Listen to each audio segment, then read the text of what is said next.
I never thought I would find myself in this position. It's surreal, really.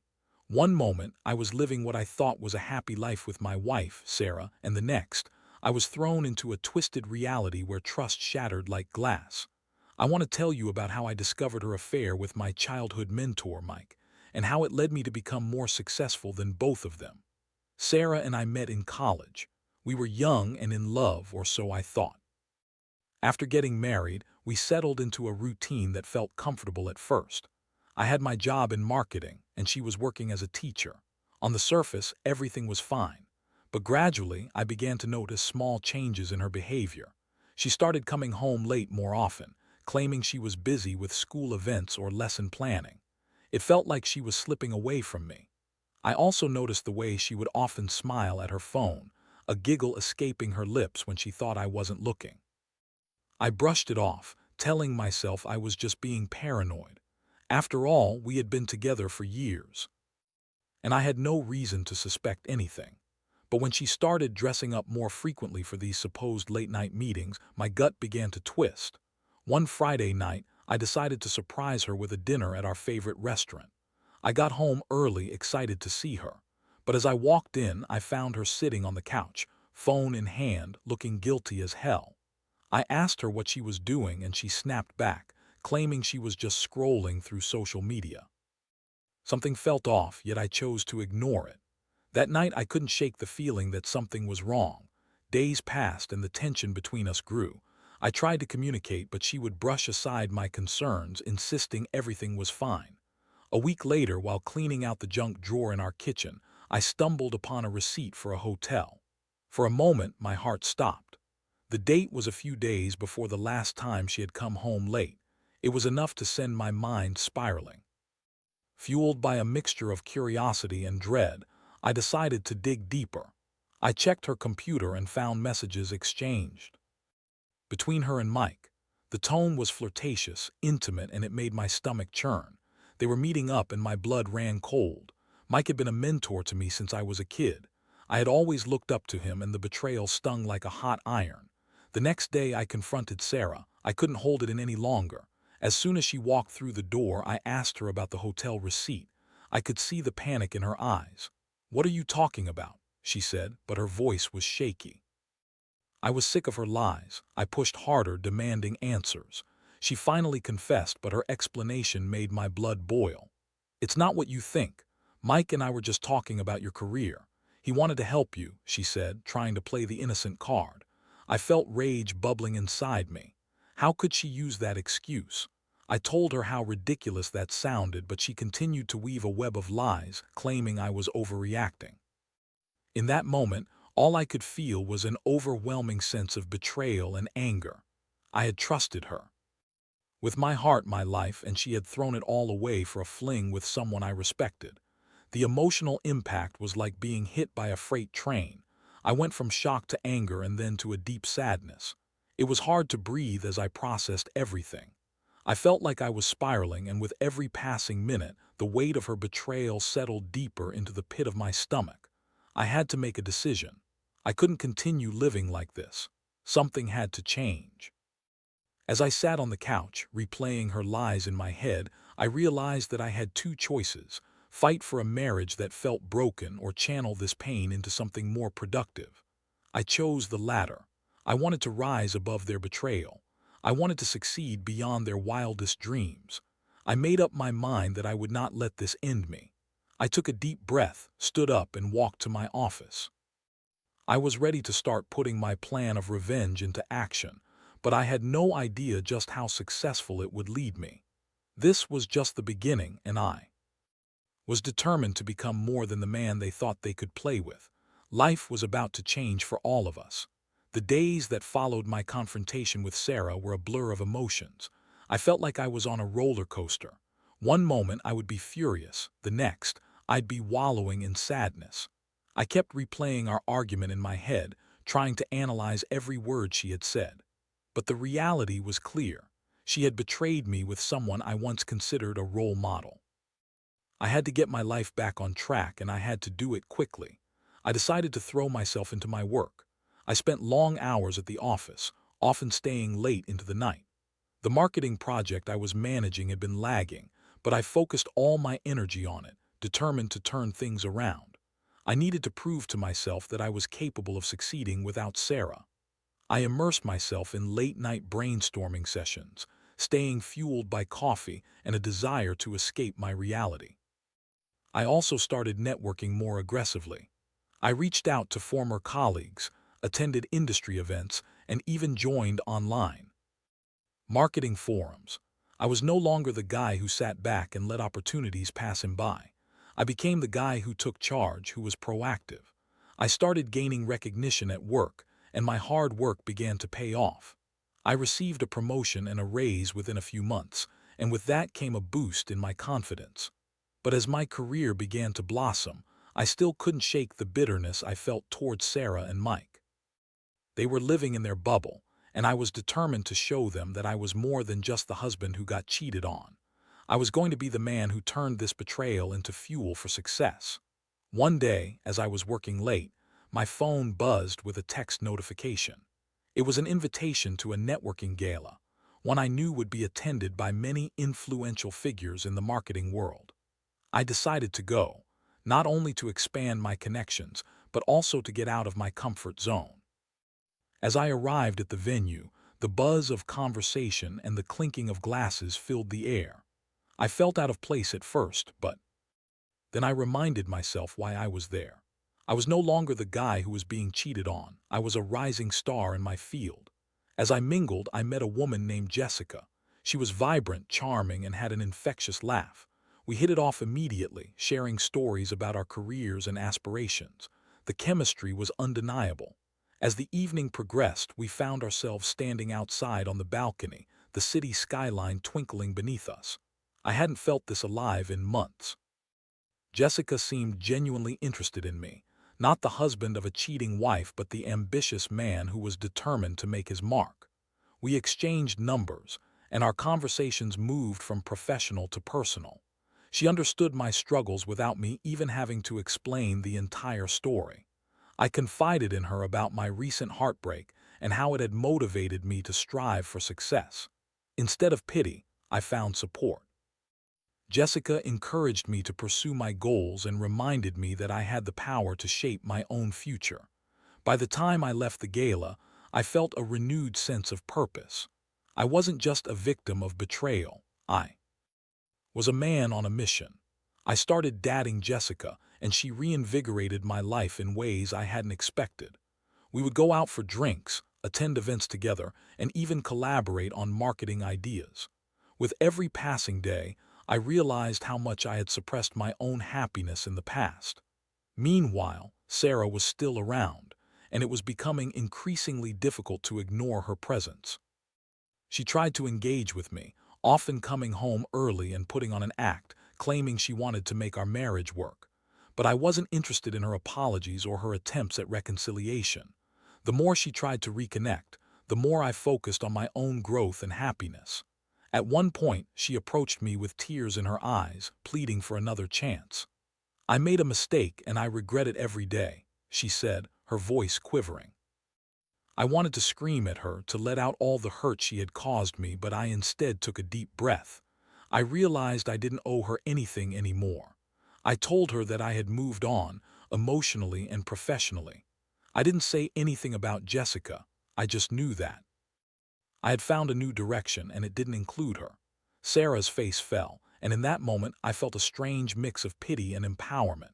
She had lost the man who was willing to fight for her, and I was finally ready to embrace the life I was building without her. The momentum continued to build. At work, my campaign ideas began to receive recognition, and I was invited to present at a major industry conference. This was my chance to showcase my hard work and creativity. I poured everything I had into that presentation, and when the day came, I stood in front of that audience feeling more alive than I had in a long time. As I took the stage, I couldn't help but smile. I was no longer the man who felt betrayed and broken. I was a man who had discovered his strength through adversity. I didn't just want to succeed, I needed to succeed.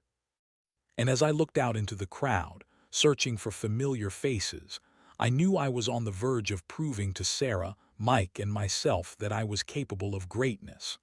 I had turned the darkest moment of my life into the greatest catalyst for change. I was ready for whatever was to come next. The conference was a turning point for me. Standing in front of an audience filled with industry leaders, I felt a surge of adrenaline as I delivered my presentation. I spoke passionately about innovative marketing strategies, weaving in personal anecdotes that resonated with the audience.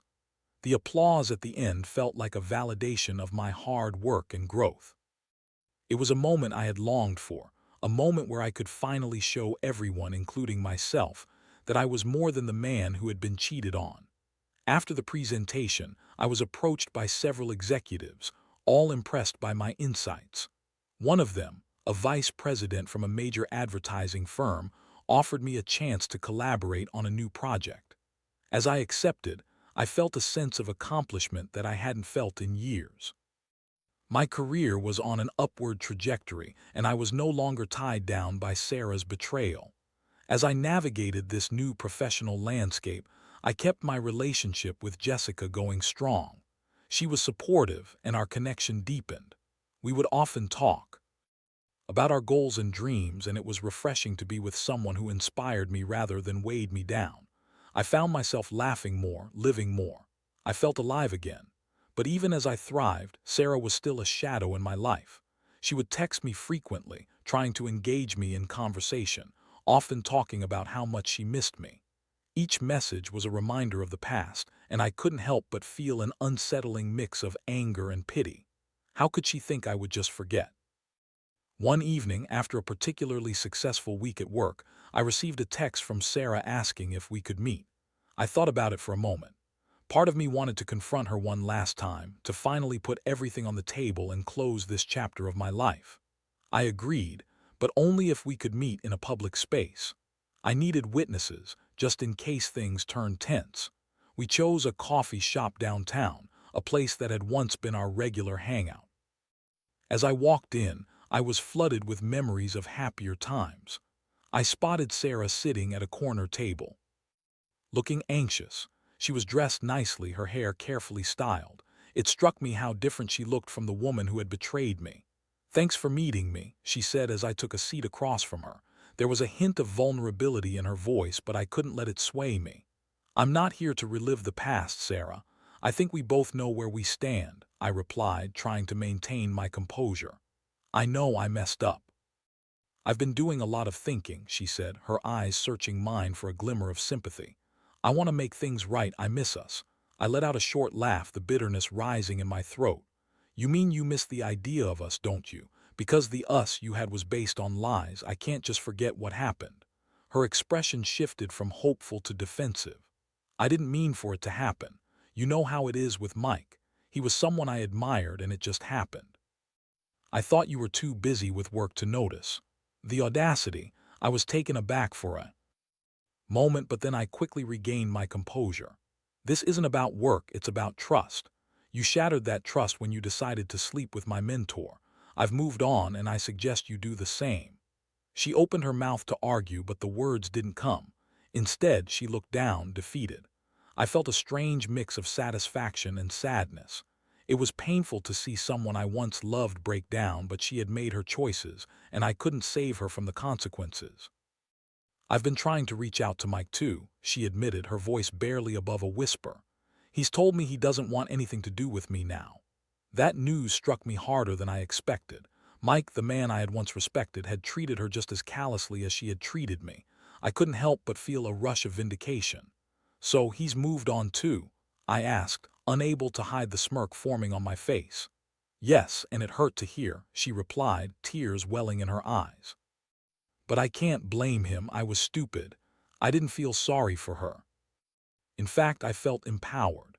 I had taken the pain she inflicted upon me and turned it into fuel to succeed. I was thriving, and she was left with nothing but regret. "Look, I wish you the best, but I can't be part of your healing process," I said firmly. "I need to focus on my own future." With that, I stood up, leaving her at the table, staring blankly at her coffee. As I walked out of the cafe, I felt lighter. I had made my decision clear, and I was ready to embrace my new life. That night I met up with Jessica to celebrate my newfound freedom. We went out for dinner, laughing and sharing stories. I felt at ease with her and I knew I was on the right path. Sarah was a chapter in my past and I was determined to write a new story. The moment felt triumphant.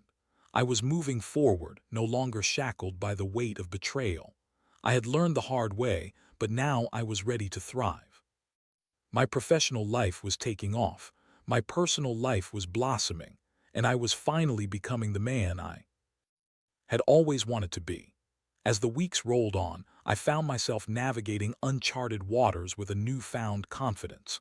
My professional life was hitting milestones I had only dreamed of, and my relationship with Jessica deepened in ways that felt genuine and refreshing. We were exploring the city together, finding joy in simple things like late-night ice cream runs and spontaneous adventures. For the first time in a long while, I felt like I was truly living. But just when I thought I had my life figured out, Sarah threw another curveball my way. It was a typical Tuesday evening and I was working late at the office, fine-tuning a marketing campaign that had the potential to launch my career even further. My phone buzzed with a text notification and I almost ignored it, but something compelled me to check. It was Sarah. "I need to talk to you. It's urgent. Please don't dismiss this." A knot formed in my stomach. I had made it clear to her that I wanted no part of her life anymore, but a part of me was curious. What could possibly be so urgent? I hesitated, taking a deep breath before replying. "Fine. Let's meet at the same coffee shop." When I arrived, my heart raced for reasons I didn't quite understand.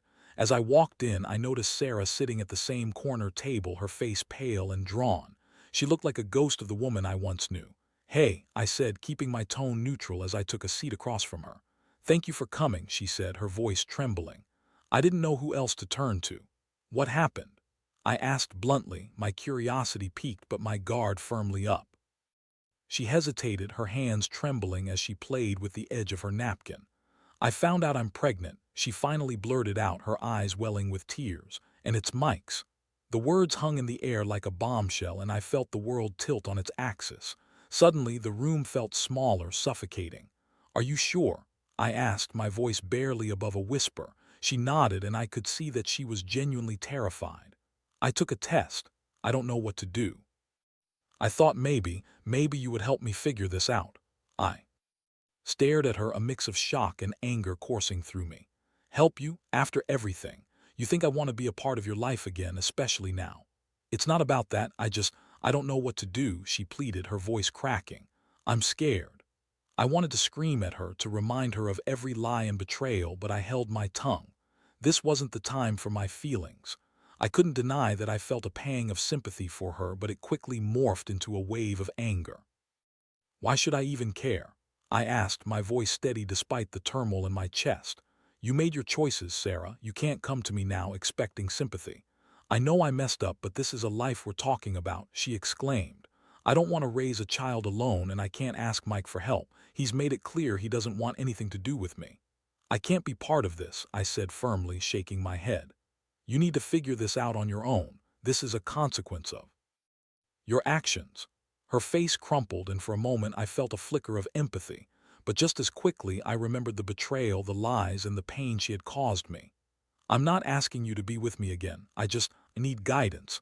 I thought maybe you could help me think through my options," she said, desperation creeping into her voice. "Sarah, I'm not your safety net," I replied, my tone hardening. "You made this bed and you have to lie in it. I can't do this anymore." With that, I stood up, my heart pounding in my chest. I felt a whirlwind of emotions, anger, frustration, sadness, all battling for dominance. As I walked out of the cafe, I could hear her sniffling behind me, but I didn't look back. I had to remind myself of my own journey and the progress I had made. I was no longer defined by her choices. I spent the rest of the evening at home, wrestling with my thoughts. The news about Sarah's pregnancy threw me off balance. I couldn't help but feel a twinge of sorrow for the child, who would be born into such a chaotic situation.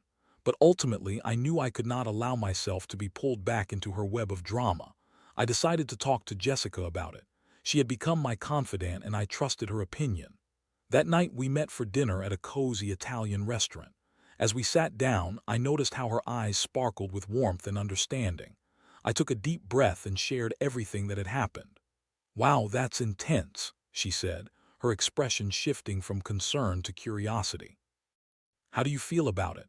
"I don't know. A part of me feels for the kid, but I can't let Sarah back into my life." "Not after everything," I replied, my voice filled with uncertainty. Jessica reached across the table, placing her hand on mine. "You need to protect your own peace, and if that means distancing yourself from her, then you have to do it. She made her choices, and now she has to deal with the consequences." Her words resonated deeply with me. I had spent so much time worrying about Sarah and her choices that I had nearly forgotten about my own journey. I realized that I had worked too hard to claw my way back to happiness to let her derail me again. As we continued talking, I felt a sense of clarity wash over me. I was on the right path, and I couldn't let the chaos of Sarah's life intrude on my progress. I was finally becoming the man I had always wanted to be, and I wouldn't allow anyone to take that away from me. Over the next few days, I focused on my career and my relationship with Jessica. I had meetings lined up with new clients, and I continued to make strides in my projects. I was thriving, and I knew it was time to fully embrace the new life I was building. But as Sarah's pregnancy loomed in the background, I couldn't help but wonder what the future held. Would she try to reach out again? Would Mike step up to become a father, or would he vanish like a ghost? Whatever happened, I was determined to stay focused on my own success and happiness. I had learned the hard way that I couldn't control others, but I could control my reaction to them. As I moved forward, I was ready to tackle whatever came my way. I knew that life would always throw curveballs, but I was no longer the man who would crumble under pressure. I was resilient, and I was ready for the next chapter. As the days turned into weeks, the uncertainty surrounding Sarah's pregnancy loomed over me like a dark cloud. I had made a firm resolve to focus on my career and my relationship with Jessica, but the reality of Sarah's situation was hard to ignore. I knew she couldn't just walk away from this. Thoughts of her trying to reach out, or worse, involving me in any way haunted me at night. Despite my best efforts to stay centered, I couldn't shake the lingering questions that filled my mind. Would she try to come back into my life? Would Mike take responsibility, or would they both end up making choices that negatively impacted the child? I was determined to put these worries aside, but every time my phone buzzed, I felt a jolt of anxiety. One evening, as I was unwinding at home with Jessica, the inevitable happened. My phone rang, and when I saw Sarah's name flash across the screen, my heart sank. "I'll be right back," I said to Jessica, trying to keep my voice steady as I stepped into the other room. "Hello," I answered, bracing myself for whatever was coming. "Can we talk? It's important." Sarah's voice trembled on the other end, clearly strained. "What is it?" I asked, cutting straight to the point. She took a deep breath. "I'm scared. I don't know what to do about the baby. I've been thinking a lot, and I wanted to reach out to you. You're still my closest friend, even after everything that happened." Friend. The word felt heavy, laden with all the betrayal and hurt we'd been through. "I'm not your friend, Sarah. You know that," I replied, my voice firm. "You made your choices, and now you need to figure this out on your own." I know," she said quickly, desperation creeping into her tone. "But I can't handle this alone. I thought maybe you'd want to be involved, maybe even help me make a plan. The last thing I want is to raise this child in a broken situation." The moment she mentioned the baby, my raced. I felt a twisted sense of responsibility, but I couldn't let myself be pulled back. "This isn't my responsibility. You need to talk to Mike about this," I said, trying to keep my voice steady, reminding myself of my commitment to staying out of her life. "I've tried," she replied, her voice cracking. "He won't even answer my calls. He's done with me, and I don't know what to do." "I can't help you, Sarah," I said, my resolve hardening. "You need to figure this out without me."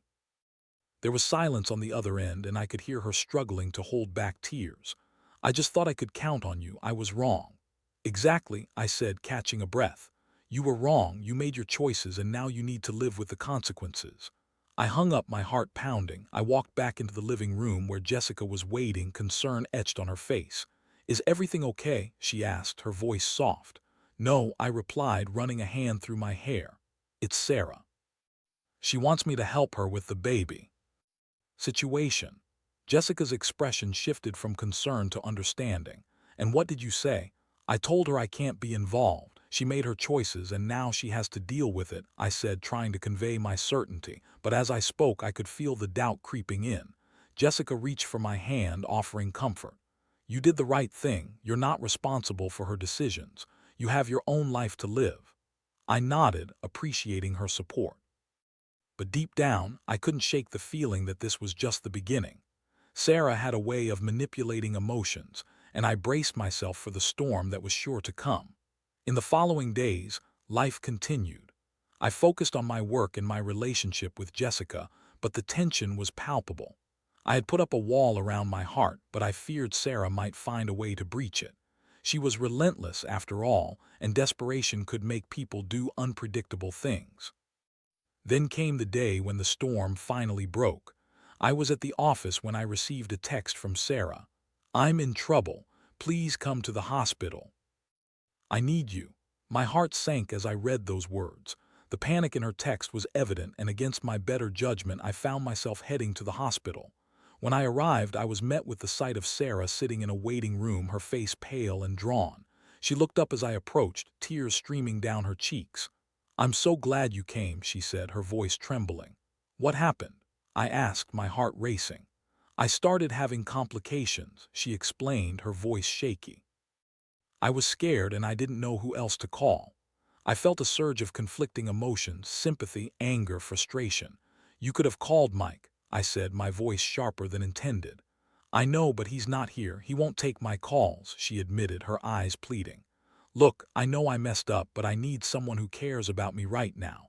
Can you just be here for me? I didn't want to be here for her, but I felt a tug of obligation mixed with concern. As much as I tried to detach myself from her chaos, my heart wouldn't let walk away completely.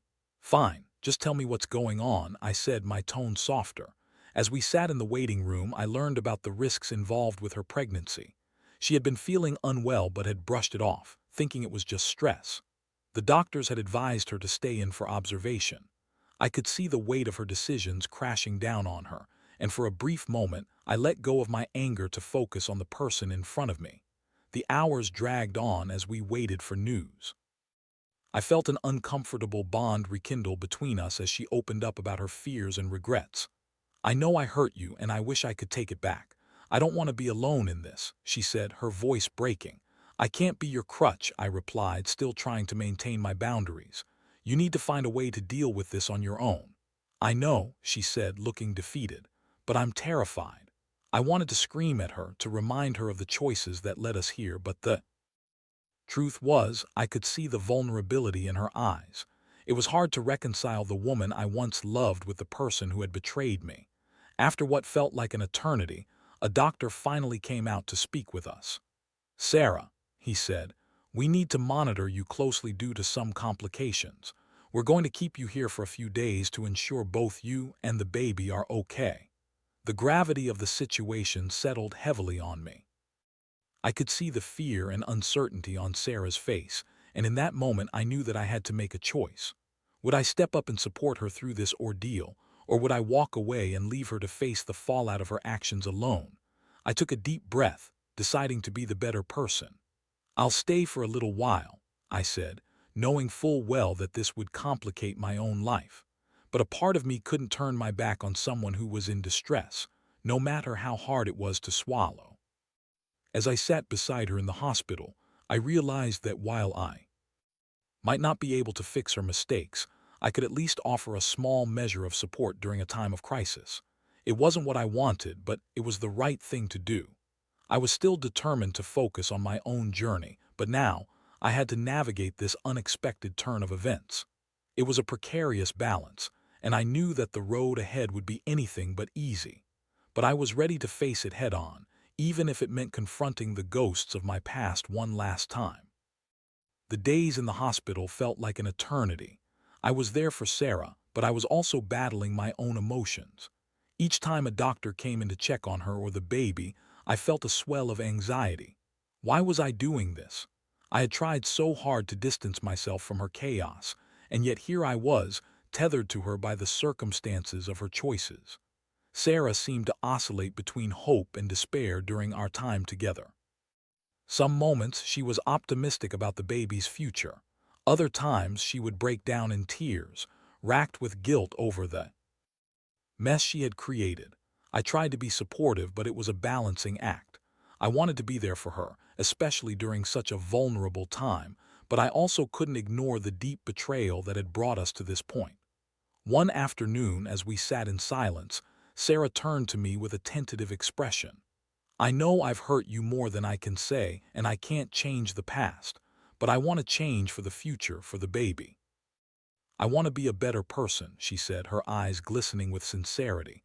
I took a deep breath, my heart heavy. "You can't change the past, Sarah," I replied firmly. "You can only change how you move forward, but that's on you." "I know. I'm ready to take responsibility for my actions," she said, her voice steadying. "If this baby comes into the world, I want to be the best mother I can be. I want them to know that I'm trying, that I'm not just some selfish person who made a mistake." It was hard to process her words. I could see the determination in her eyes, and for the first time I felt a glimmer of hope for her. But I reminded myself that hope didn't mean forgiveness. It meant acknowledgement of the journey ahead. "It's a long road, Sarah. Just remember, it's not going to be easy. You have to face the consequences of your choices." Over the next few days, I watched her navigate the uncertainty and fear of impending motherhood. It was a strange juxtaposition, seeing her vulnerable and terrified, yet still grappling with the shadows of her past.